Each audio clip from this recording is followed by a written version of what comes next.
Welcome to Rebecca Sounds Reveille. What a show we have for you today, because I've got to tell you, I have got a pop culture icon with me who is an actress, an author, a producer, radio, TV personality. She is part of the Exorcist Legacy, humanitarian. She has 12 times won Paranormal Awards. Yes, and she has vast expertise in hunting with crew members of popular TV shows such as Ghost Hunters and Ghost Hunters International. I've got to tell you, there's so much to her. You are going to absolutely be amazed, because she's considered one of the best in the paranormal field with decades of experience. And she is a celebrity that has been inducted into the Paranormal Hall of Fame organization. And she is the only one that has been inducted. I've got to tell you, she has also done a documentary, and she's going to tell us today about her legendary comic book superhero, unlike anything that has ever been done. With me today is Kadrolsha Ona Carole. Welcome to the show. Thanks for having me. I am absolutely delighted because I don't know what to say now. I'm speechless. Oh, well, I'm delighted because you are also the one who has the show Paranormal 13. And yes, there is so much to you with everything that you do. I can't even begin to say what an honor it is for you to be here. So welcome, welcome, welcome. Thank you very much. I appreciate you saying that. And it's an honor that you asked me to be on your show too. You come so highly recommended, and everyone that I've talked to that have been interviewed by you just have nothing but great things to say. So this is exciting for me too. Oh, thank you, thank you, thank you. And you do a show too with Dr. Jimmy Starr and Yes. Eileen Shapiro. And yes, I love her, by the way. So you're busy all the time, but I want to talk first about, I'm going to save the comic book just for a little bit. I want to talk first about how you got started with doing paranormal things that brought you to your expertise in this, because you have done so much that you are legendary in this. You are very unique. You have set yourself apart from everybody else. And that's what took you to the Hall of Fame. Yes. I've been doing this, and it's funny, people say that, oh, they were in a car accident and then like all of a sudden they got like this clairvoyant ability. And you know what? And I do believe that, because we have a gland in our brain, and I can go on and on about that. Thing is, maybe that gland got interrupted and opened up, and then you can see a little more into the future, know things, and that's another subject for another day. But I do believe that. I used to laugh at it, but nah, it's true. I've been like this since I was born like this. Over 7 generations of dream interpreters from Poland, Russia, Lithuania, all over. I'm Abenaki from Newport, Vermont, and so I have Native American in me, and a lot of influences there. And I grew up in a Polish bilingual household, moja droga Jacie kocham, and Jacie kocham, mean I love you, I love you. And I thought everybody was like this. My babcia, we'd interpret our dreams, and where she was, I think she was maybe in her 60s or 70s, and she would say, "What are you going to do when I die? Put a phone in the coffin?" And it was like, yeah, we'll put a phone in the coffin for you. So I just grew up that way, and then moved out of that very guarded little area up to Massachusetts, and realized in high school that I was a real oddity and made fun of. And just because I had an ability, and I guess it scared people. And so after a while, it wasn't so much the kids making fun of me. It was the parents who were asking me for advice. What do I see? What do I feel? And I said, I'm not going to just quell this anymore. I'm just going to continue with it. So, yeah. So you have this gift, and it's just really taking you to a lot of different places. And Yes. what was the first place it took you? Was it doing your show Paranormal 13? No, this has started, I've been doing, like I said, the paranormal since very young, investigating when I was 6 and 8 years old, not even knowing I was investigating, using candle techniques and asking the candle to flame to rise if there's a spirit. Obviously, don't go near a window or don't breathe on a candle. I mean, you have to have safeguards. But investigating the unknown for many, many years as a young child.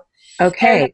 was introduced to Ghost Stories of New England, Viacom Productions, and I became one of their producers, and Mhm. was back in the mid 90s and long before Ghost Hunters and all that kind of stuff.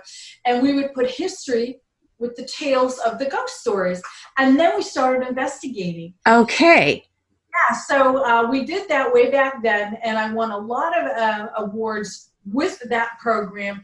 Then we decided to go with something a little more vogue. I don't know. You know how you just kind of, I don't know, change it up a bit. So my kids and I sat down, and we came up with a, I like rock and roll. I used to sing in bands. I was a backup singer for Joe Cocker, and I took the stage with the Rolling Stones. I just had a blast, traveled all over the place with Bobby Vinton, and just did a lot of vocal work. So I wanted to keep that character, that look, that rock and roll look. So we developed Cece the Huntress. Because who could pronounce Kadrolsha Ona? Nobody. And that's just Carol and Ann. In Polish, so I grew up with Karolka, which would be Carol. And so we went with Cece Carol and a program called Cece the Huntress. And we go to all these like wild places. And I'd be by myself, and my son or daughter or my other son would film me. And we would do a historical background second to none, and do all these paranormal applications, whether they were old school, new school, no equipment, lots of equipment. And we continued that, and I get awards for that. And then I switched it up again about a little over 5 years ago. I was approached to take a step into more of an international national and international realm, and that was with Queen of the Paranormal, which I used way back in 2007. CC the Huntress is Queen of the Paranormal, and I decided, you know what, I'm going to trademark it, and I did, and it was the most lucrative move I could have ever made. And I took a step into very large Comic Cons and large events, because these Paracons that you see advertised all over Facebook, no one goes to them, and that's a sad thing, because That is. it's very sad, but it's just the way it goes. You sing to the choir, and that's all you're going to get is people from the church. And so I decided I want out of that church, and I took a step another way, a whole different way. And getting back to the Paracons that are empty constantly, they have their vendors who will go, and maybe a couple of relatives, but the whole thing is that that's a shame, because they are valuable. They have valuable speakers. They have wonderful products that you can buy, and it's just a darn shame. But then again, it's commonality, and all the groups and teams can visit each other every year when they do these little things, and it's fun. For me, I wanted to have a larger platform to be heard worldwide. So I decided to use my name, Kadrolsha Ona, and then trademarked the Queen of the Paranormal, and it sent shockwaves through the paranormal industry. I was everything from name shame to body shame to everything you can think of shame. And What? well, because I was bold enough to take a step where other people, I think, would like to do, but because they may have a fear of rejection or fear of putting themselves out there, that they damned me for it. And that's too bad. But you know what? I'm not going to blame anybody for anything. It's called human nature. And Well, and you are an expert at this. You had a long history of proving yes, your abilities. right. So yes, so I can completely understand why you could put yourself in a position to do so, and why people would then be, I mean, pretty jealous and envious of what, yeah. Definitely, and it's very, very immature of people to not read achievements and accomplishments and just go on rumor and speculation. And I've done a lot of groundbreaking techniques that they even use on TV now, and never get credit for it. But I make sure I do, because I'm here giving myself the credit and keep re-announcing the things that I do. Like I said with Bear Aspirin, out of sight, out of mind. So I like to teach to a bigger audience with other techniques other than just ghost hunting or looking for a UFO. I try to do it through children's books. I try to do it through articles. I try to do it with a video format.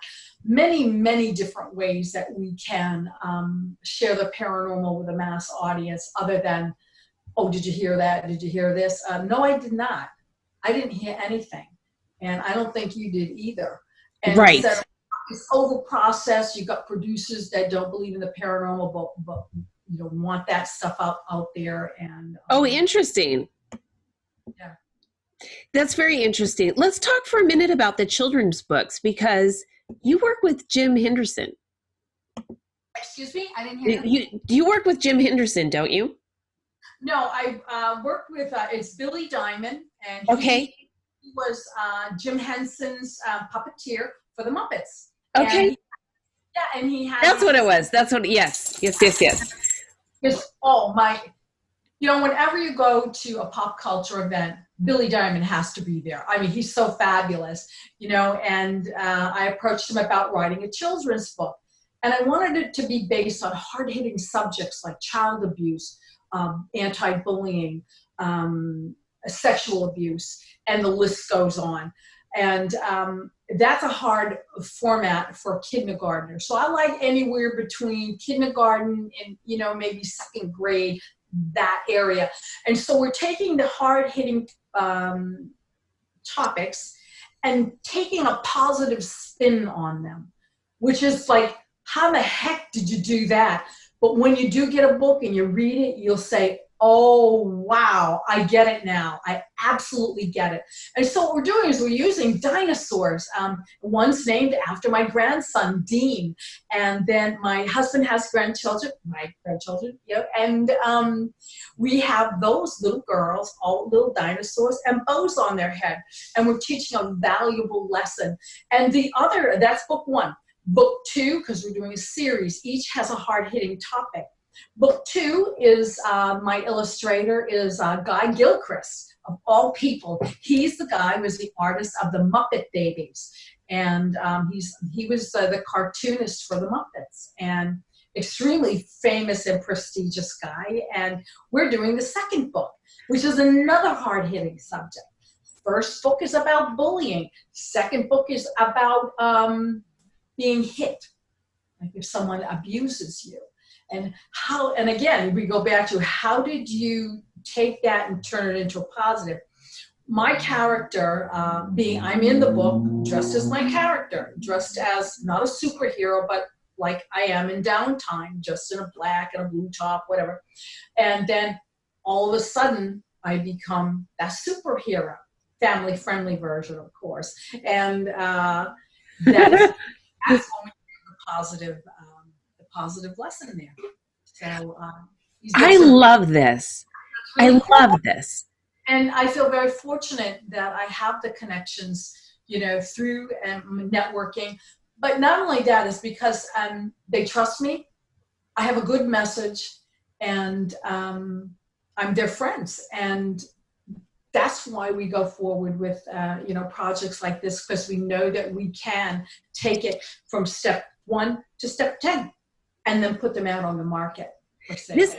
this is one of the things, Kadrolsha, that I always try to ensure that on the show, the audience can take something away that they can use today. And this right now is something that they can use. They can take to their children, a child that they know if they don't have children, grandchildren, and use to protect them or help them to move forward and be overcoming some type of victimization. And that is my focus.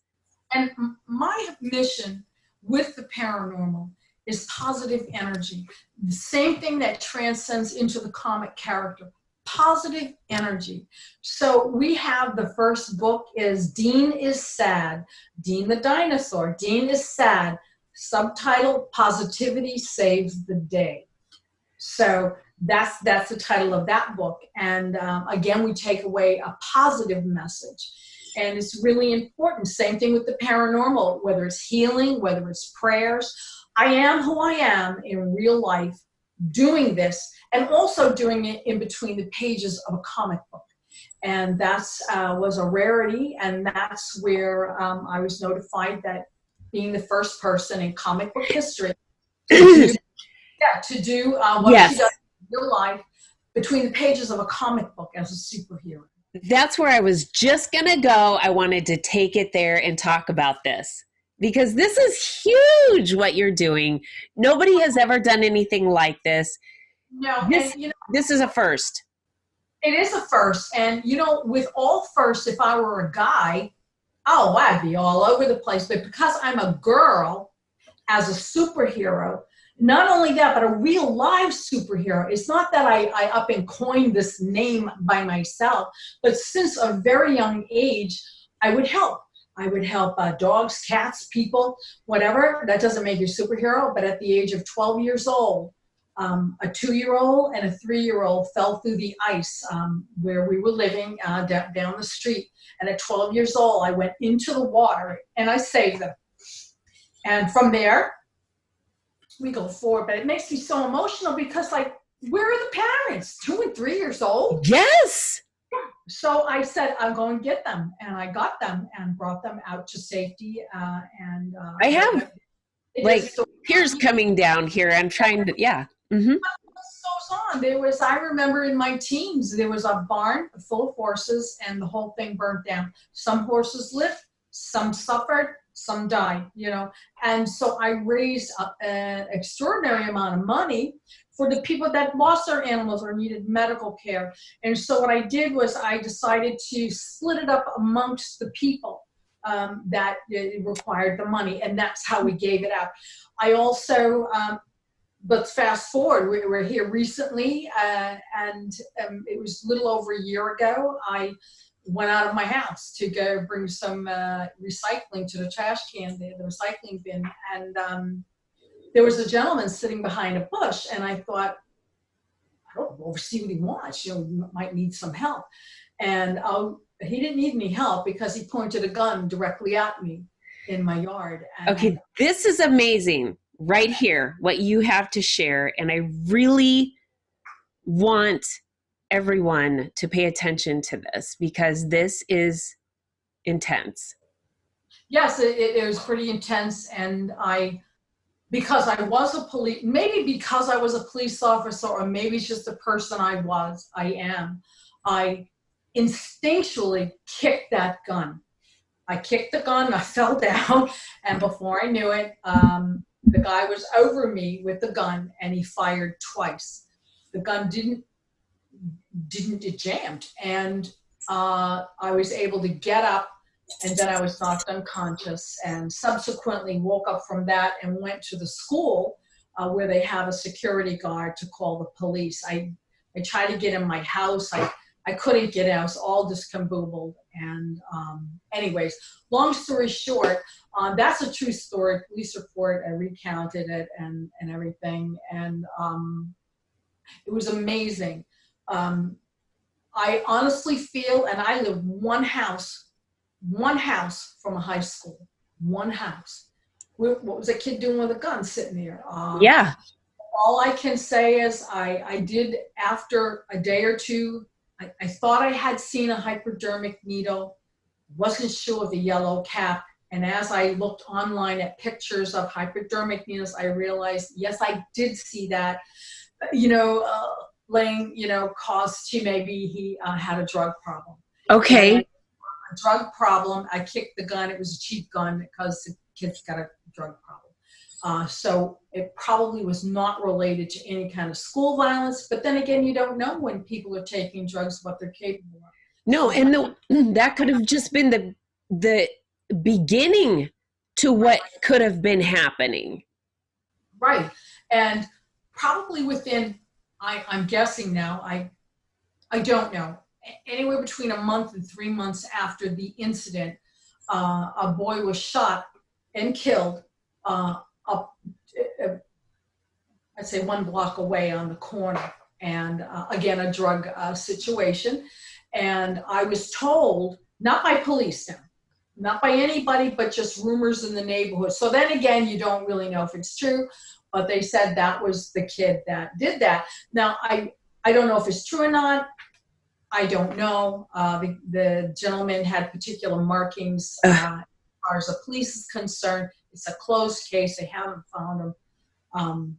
But what a scare of a lifetime. But Yes. I was not afraid to kick. I was not afraid to do that. So this is something that's really important. And I think especially for women, and I'm not to discredit anybody. I think everybody needs to be able to defend themselves. But especially for women, I think we need to be paying attention to our surroundings, and we need to know what to do in the event that there is an attacker in our presence, whether they have a weapon or not. But we need to take some form of action, because we don't know if their intent is not only to endanger us, but to continue on. And we're seeing so much of this now, where people are actually engaging as an active shooter. And yes, so we need to do that, and it is scary. And what you went through is very traumatic. It was, and I think healing begins with knowledge and sharing your experience. I'm really tough, and I have a very thick skin, and like you, you, Rebecca, we're women in business. We have to be, and we get more crap thrown our way than any man in this world.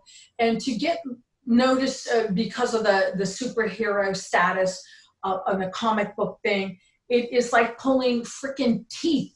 It's like they don't want to see you, but if it was a guy, hey, maybe they would, like that. So shows like yours that can bring this to light are fabulous for me. Jimmy Star, Ron Russell, that's great too. They have a wonderful program, and I've been on their show a few times. And I keep plugging away, and getting these opportunities, like to have my shows put on your network, and so people can see them again, the CC the Huntress programs. Yes, I think this is so important, because there is so much opportunity for change and helping people's lives to move forward and out of, I just kind of, the challenges that we face. I don't like to say things that keep it in the negative, because that just furthers it. And I don't like to say that. So we get in a slump due to different events that happen in our lives, and we need to change that and build upon those trials and tribulations that we face and make it move forward. Take those things and make those into opportunities that allow us to grow. And so we need to do that. And taking from someone else's experience, and sometimes the tragedy that they faced and what they've done with that, changes our lives also.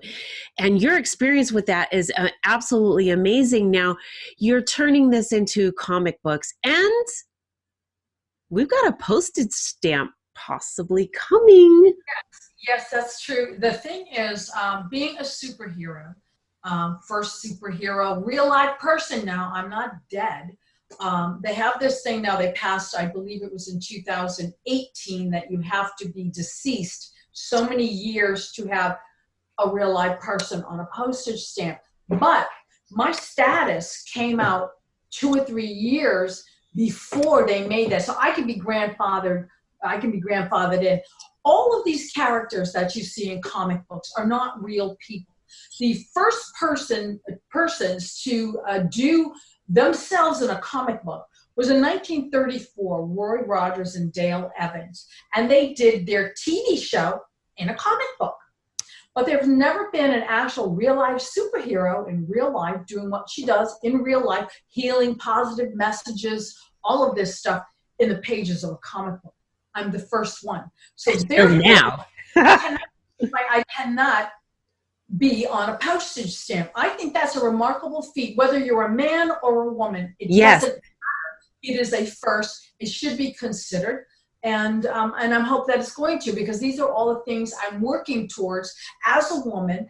And not only that, I mentor a lot of other women and men that haven't been given a fair shake on how to do proper publicity, how to present yourself when you're doing an interview, how to achieve your goals. And that's what I do. I do that with all my programming, and especially Paranormal 13 News, which Ronnie James and Bruce Knight thought of, and they gave me a third, ownership, like in thirds, and take it away. And I did, and the formula was to take women, men, and put them globally so that they can show their wares, their talents, and people can go into their websites and exchange commerce with them.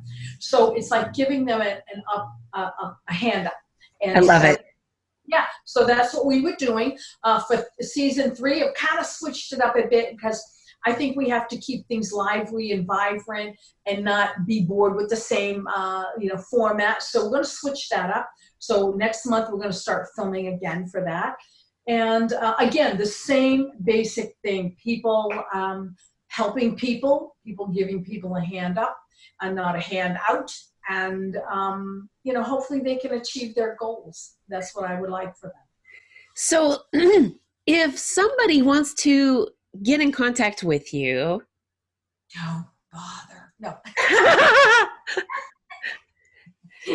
What would you like them to do so that they can get on board with the comic book and learning and growing with you? If they want to get some expertise, some knowledge, some growth, what can they do? They can contact me. They first of all go to my website, queenoftheparanormal.com, and read about me first and see what I have done, and to see if maybe you can fit into that, and if I can help you. That would be your first stop. And then if I can't, just write to me, and I do read the mail.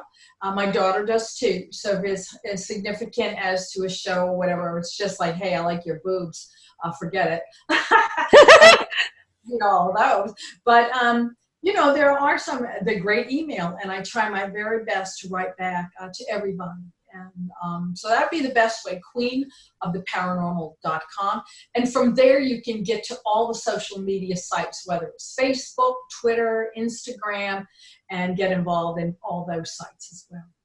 I absolutely love it. Thank you for everything that you're doing to help everyone with all of the challenges that they have, the children for their growth and protection, and for coming on the show and sharing that with us today. Thank you. Oh, thank you. And thank you for having me. And I like to rescue dogs. I love animals. So that's another theme. When I go to my events, I take a certain percentage, and I either go to a food pantry or I go to an animal shelter and get things off of a wish list, or just give them the money.